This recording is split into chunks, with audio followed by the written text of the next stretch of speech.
And welcome back to my channel. Unless you're new here, and then just welcome. My name is Rusty, and this is my channel where I talk about my favorite movies, mostly horror, but not always. And we're going to continue on with my masterpiece spotlight with Primal Fear. Primal Fear, to me, is one of the best, if not, definitely one of the best courtroom thrillers ever. This, of course, is the Paramount Presents 4K remaster.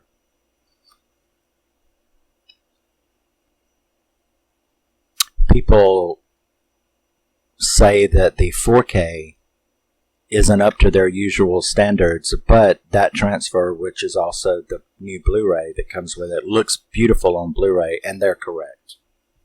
It is so crisp and clean on the Blu-ray, but they say that 4K quality isn't that good. So that's okay. I got it for the Blu-ray. So I'm fine. But yes, this was released also in 1996, and it also stars Edward Norton. I didn't realize that until I sat down after I chose these four, and then I sat down, I was like, did you know that you got two movies starring Woody Harrelson and two movies starring Edward Norton? Did you know that before you did it? And I'm like, no, I didn't. But it's okay, because they're two of my favorite actors, so it works out fine. But, yeah, this was released in 1996. This was Edward Norton's first movie. People vs. Larry Flint was his second. It was directed by Gregory Hoblit. It was written by William Diehl, Steve Shagan, and Ann Biederman, and it stars Richard Gere, Laura Linney, and Edward Norton in his very first role. And believe me, the crush, who is this new guy? The crush was like a grand piano fell on my head, because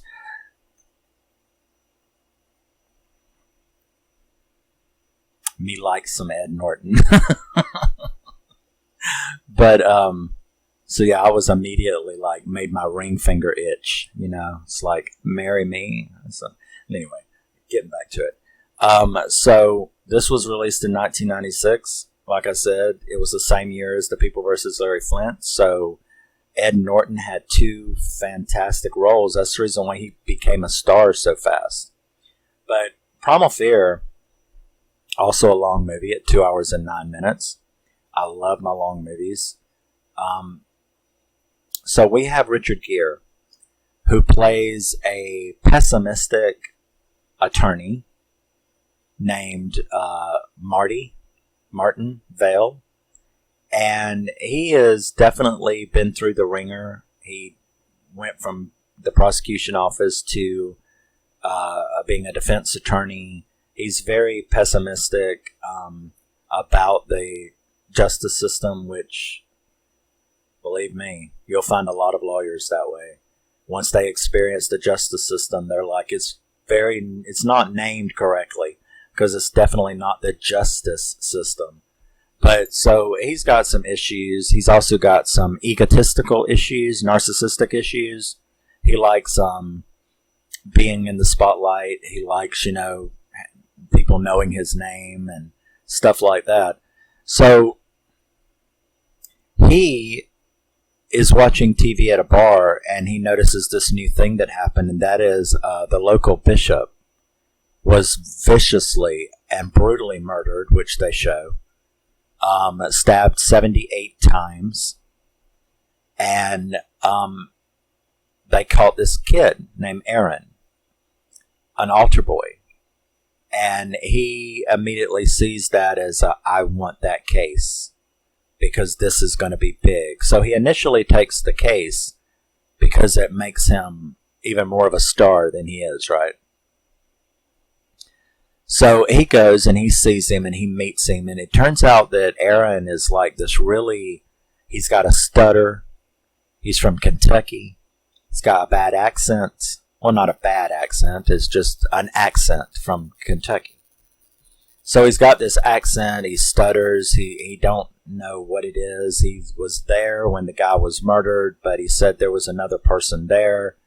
And so he agrees to take the case. Marty takes the case, and you have all this investigation and this stuff, and Marty is like, something seems up with this kid, and he don't care whether he did it or not.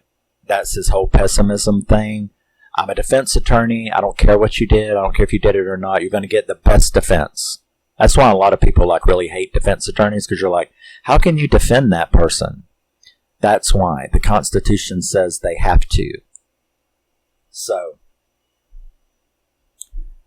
he ends up, though, kind of falling for Aaron, and he believes Aaron is innocent, and he wants, he brings in, and she makes another appearance too, and that is, oh my gosh.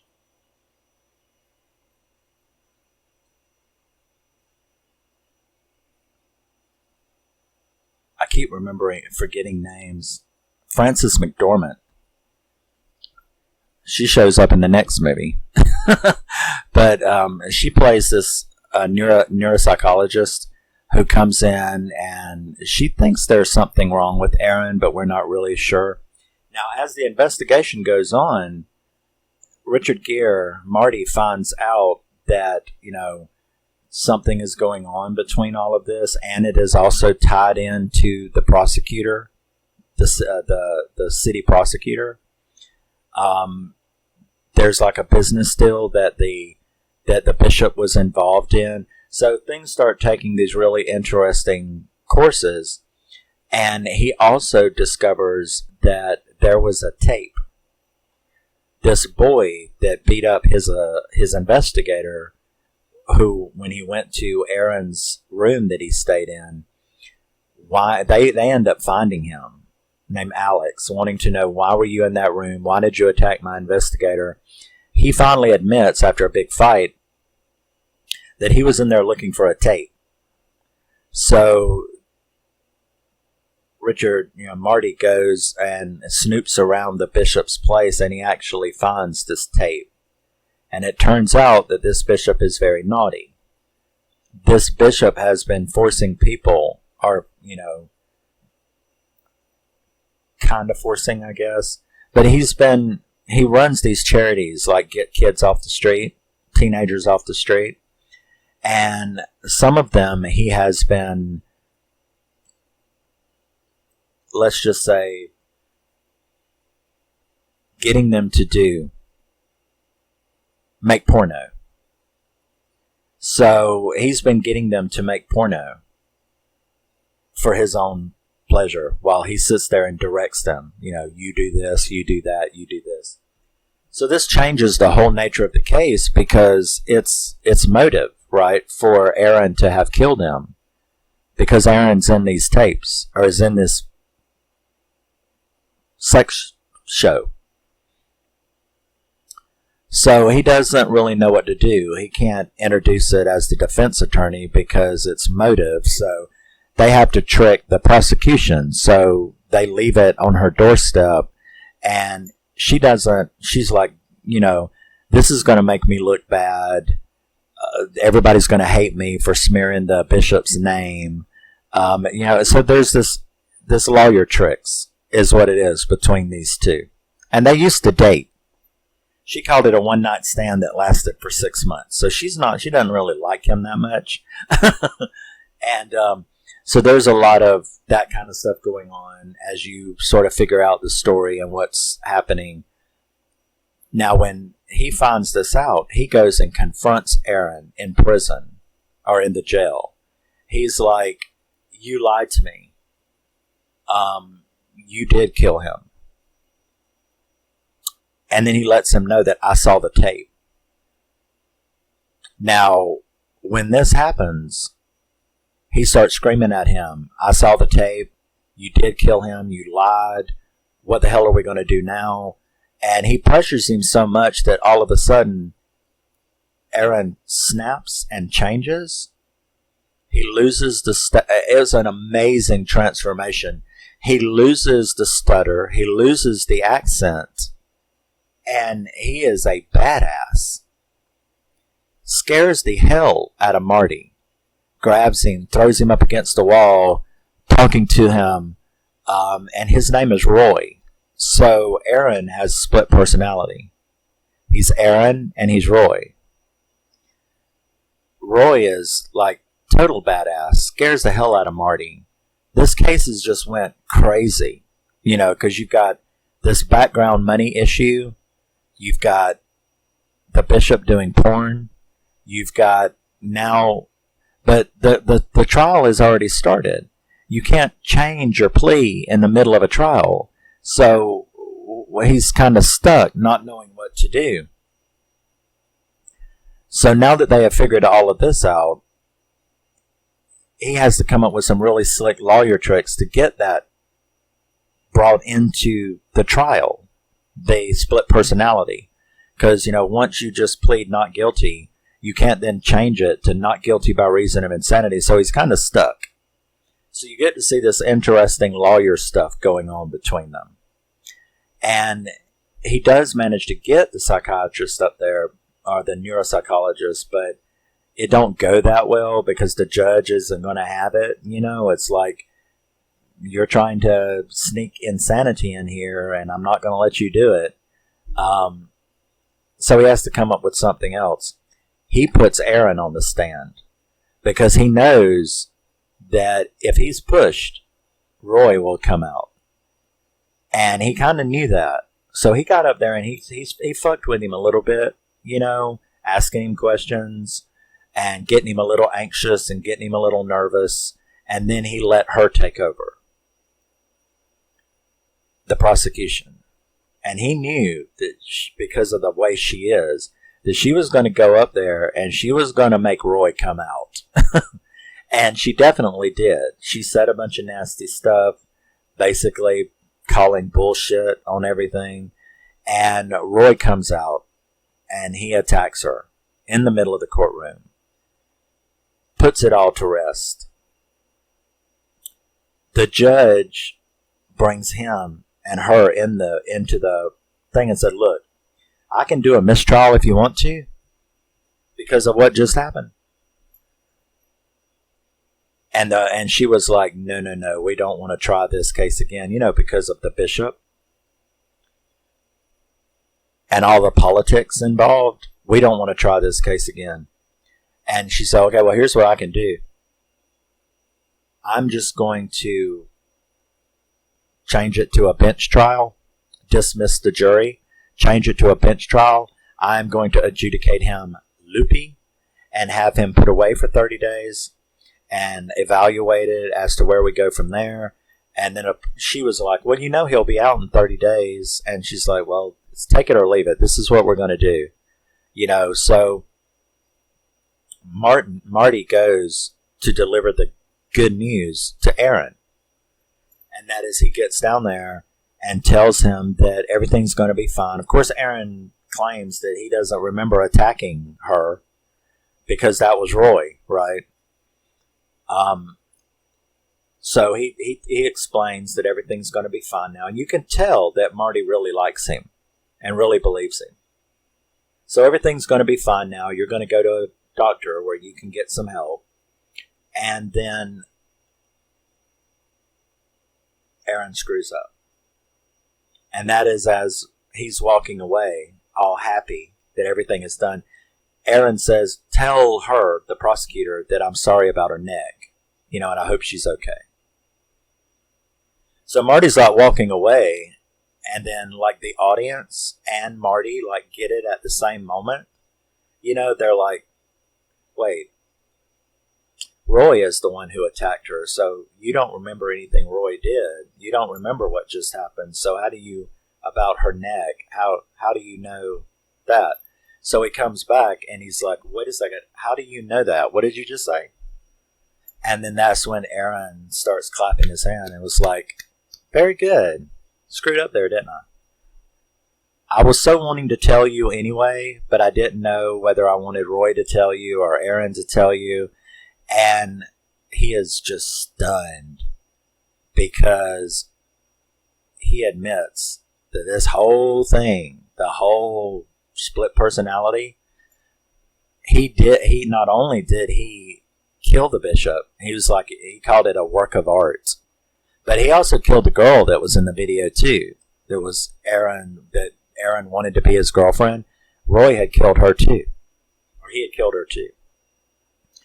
And so Martin was like, so you're saying there never was a Roy? And Roy's like, no, dumbass, where did they get you from? No, there never was an Aaron. So the accent, the stutter, the quiet little altar boy, all of that was fake. Roy is the real dude, and he is not a nice guy. So that was the big twist in this movie, was that it was all, this whole defense was fake, and that Roy did not, Roy is the real one, that he wasn't abused. He was messing, he was doing what the bishop wanted because that was his thing. They were all doing what they wanted. So, although what the bishop was doing was wrong, the bishop wasn't really molesting them or abusing them. They were all willing participants. He just killed the bishop because he didn't like him and all the money stuff and threatening to put him back out on the street if he didn't participate in his sex videos. And so that was the big twist. And believe me, when you're watching this movie, the twists are amazing. That is an amazing twist that you do not see coming. Well, of course, if you watch a spoiler channel like mine, you will see it coming. But the first time that you ever see it, you will not see it coming. But it's still, even if you know the twist, it's still awesome to watch it happen. So this is a masterpiece. The investigation, the story keeps you so interested. Ed Norton's performance in this movie, and Richard Gere's performance, and Laura Linney as well. Everybody is just top of their game. You know what I mean? This is an extremely powerful masterpiece of a thriller. And very gory too, with the murder of the bishop. The backstory that's also going on simultaneously, the corruption with Shaughnessy, the prosecutor, and the prosecutor. So that corruption, the money stuff, the whole thing has got like multi-facets, and it is an absolute amazing movie. And when Ed Norton did this, he really busted onto the scene in superior fashion. Because to go from this, to turn around and do The People versus Larry Flint as your second movie, these are two, you're talking, like Primal Fear has a 7.7, and like The People versus Larry Flint, it's got like a near 8 as well. So as critical as everybody is, these two movies are like extremely highly scored. And for Ed Norton to come in and do two movies back to back that put him on the scene, now you know where he came from. Because that's how he got American History X and Rounders and all the other fantastic movies that he's done. He came onto the scene and became an instant star with his very first performance, which is Primal Fear. So the other people, Frances McDormand, is a stellar cast. And the cinematography, now this release, like I said, I've heard a lot of complaints about the Blu-ray being subpar, being mediocre. But the transfer, when applied to the Blu-ray, is just absolutely beautiful. So, if you like courtroom dramas, actually, I don't really know if you consider this a courtroom drama. This is more like a courtroom thriller,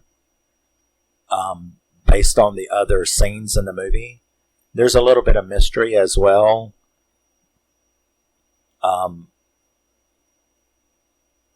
Mystery thriller, because you've got that backstory about the corruption and how it all connects. So you really don't know who did this. That's the reason he took this case, was because there were so many extra facets in this movie that you really didn't know if Aaron really did this or not.